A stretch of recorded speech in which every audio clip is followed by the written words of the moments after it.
Since the 11th century, Kyivan Rus became a classic medieval empire, overgrowing with colonies, and the ruling dynasty of the Ryurikovich actively related to many other royal families of Europe. The imperious elite, not only princes but also their environment, boyars and warriors, were so intermingled that the ethnic origin of a person did not matter. Nobility married Han's daughters. Newcomers such as Scandinavians-Varangians were Slavicized, and Rus grandees settled down in the courts of European kings. On the other hand, the development of trade and economic relations did not allow people to migrate and mix.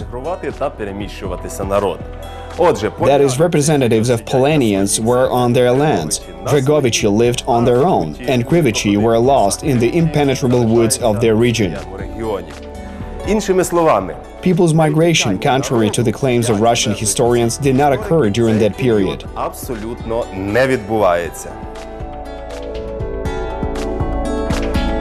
Moreover, the only state center was divided into three, and these centers were gradually shifting away from each other. Although the Grand Prince was still in Kiev, the city of Novgorod was called Grand and eventually became an independent oligarchic republic. In addition, eastern territories of Kyivan Rus, so-called Zalicia, lost absolute contact with Kiev and chose its own path. In the 12th century, this young state center began to form in the Moscow Principality.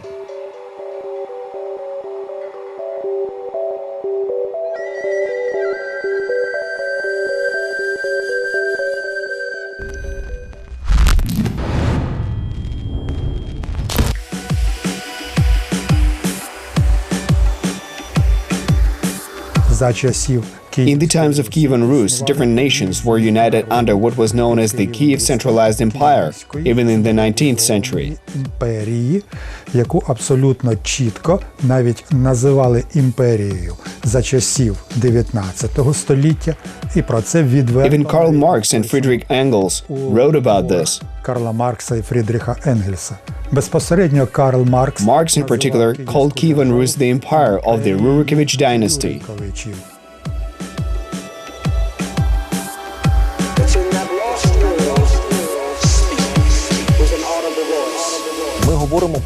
We're speaking about three totally different state centers. The first one was a center called Kyivan Rus, which had its own policy, taxes and so on. The second was a state or proto-state formation, which was called the Novgorod Republic, that had its own traditions of popular assemblies and a republican government known in history as the Vicha. And finally, the third center that was formed in later years was the Moscow state.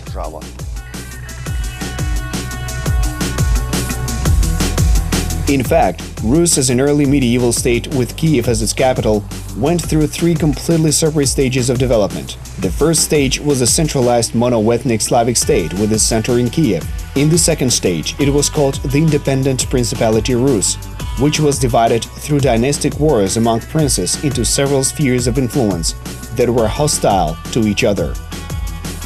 Finally, in the third period, there was the occupation of Rus lands by the Mongol Tatars and the Golden Horde. Russian historians claim that during this period, the state center of Kyivan Rus moved to the east, to the lands that were provinces of the Golden Horde. So the Rostov-Suzdal, later Moscow Principality, acquired the status of a capital from Kiev, which allegedly provided Moscow princes the title of Grand Princes of Rus.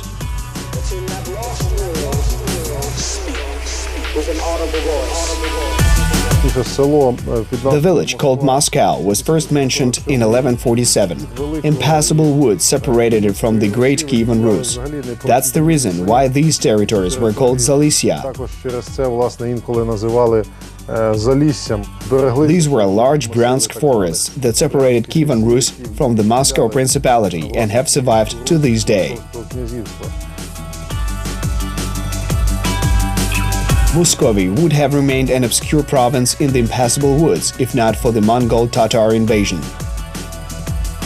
Most of the major cities of Rus, including Kiev, were ravaged by the enemy, and local people fled from the forest steppe zone to more protected forest regions. There were two directions of migration. The first was to the north, to the lands of the Drevlyan tribes, the present territory of Belarus.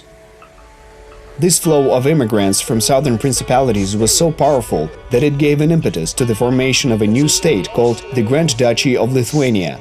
The small outpost of Novogrudok, which was founded by Prince Yaroslav the Wise, became the capital of the powerful duchy. In the Lithuanian period, the definition Rus appeared as the heritage of the Ryurikovich dynasty. That is what Lithuania and Poland inherited from the former possessions, that were in essence the heritage of Rus.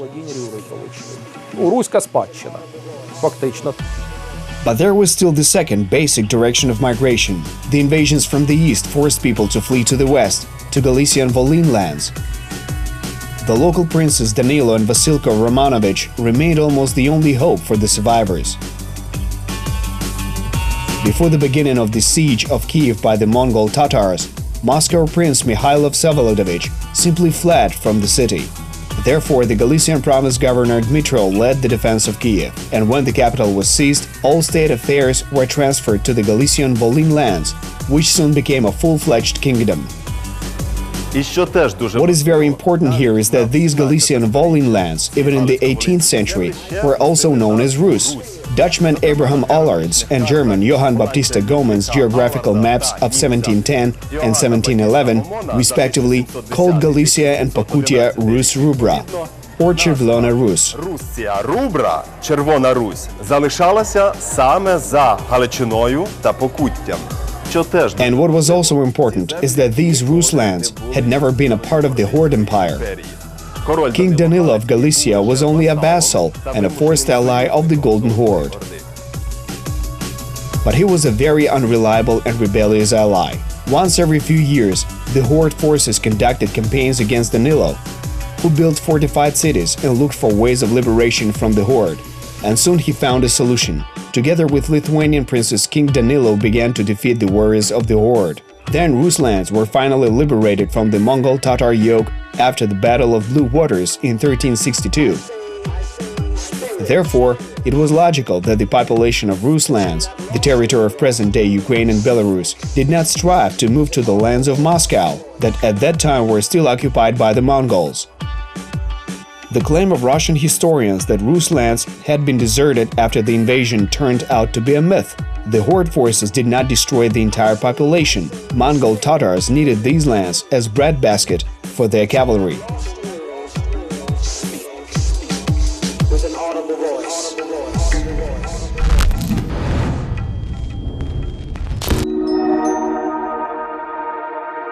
We have historical evidence from the Genoese and Venetian trading posts that some 10 to 15 years after the Tatar-Mongol invasion and after the capture and destruction of Kyiv, ships loaded with grain sailed down the Dnipro River to Crimea, to the Genoese colonies and to Kaffa.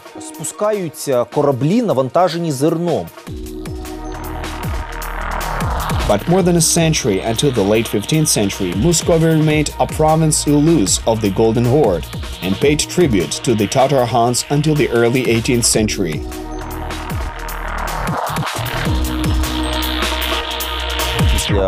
After the Mongol Tatar invasion, actually on the Dnipro, customs posts that collected tithes for the Horde were formed. As we know, tithes are collected from occupied territories, but Moscow also paid duties and taxes, and these payments were collected only from internal territories of the Golden Horde. In other words, even if princes from the Kyiv dynasty began to pursue an independent policy and refused to pay taxes to Kyiv, they were no longer considered as belonging to Rus. That is, the Vladimir Suzdal, later Muscovy Principality, paid taxes to the Golden Horde, though it was actually not Russian. It is not surprising that the former metropolis, Kyiv, and the distant province of Rus, Moscow, eventually parted. After all, these relations were rather unstable. On the one hand, colonies gradually gained some political weight, but at the same time lost cultural ties with the metropolis. That is, before the Mongol Tatar invasion, the princes of peripheral provinces began to lose economic and trade relations with the center. Formally, they were united only by paying tithes to the Grand Duke, and some blood relations reduced with each next generation, especially considering that provincial princes married daughters of the local elite. And the metropolis itself, over time, lost interest in supporting its own colonies. Or, as it was during internecine wars among princes, there were no resources in the center to support distant colonies.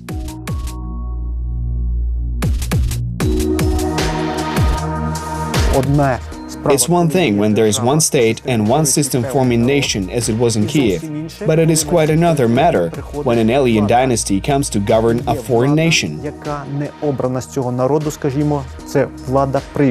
Such incoming authorities are not elected by the local people. That is what happened to northeastern Rus. The dynasty came from Kiev, and it immediately began to govern not only the local, but also the non-Slavic tribes.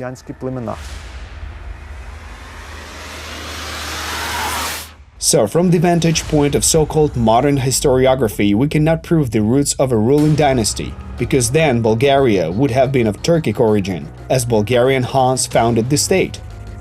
Similarly, Western Ukrainian lands had to be Polish or Hungarian, because from the 10th to 11th centuries they were governed by foreign dynasties. Still, primacy in state ownership remains for people, not for power. If Ukrainian people live here, then the state should be Ukrainian. The same is true of the former Muscovy and today Russia. Yes, the Kiev ruling dynasty brought statehood to those lands.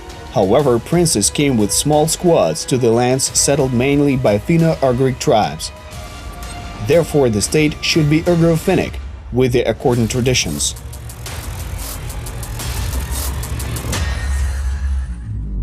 Russians' involvement in Kyivan Rus was due to the fact that their land was an integral part of Kyivan Rus for a short period. That is, they were a part of this country. And of course, future Russians absorbed the Christian culture of Kyivan Rus.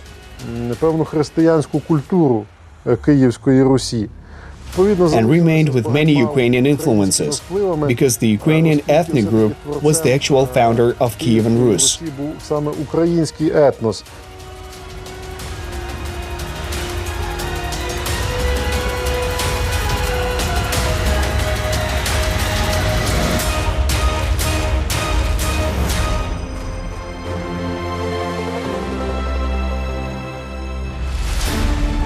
Representatives of the Ryurikovich dynasty could have inherited Kyivan Rus's heritage had there been a monarchy in Ukraine, Belarus or Russia. But the princely family of Ryurikovich passed away in the 16th century. Therefore, the legacy of Kyivan Rus remains perhaps in the culture.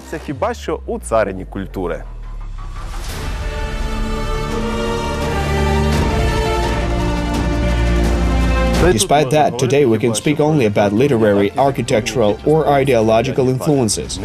But we will focus on this issue in the next program. In the meantime, keep in mind that each phenomenon has its pros and cons, its pro and contra.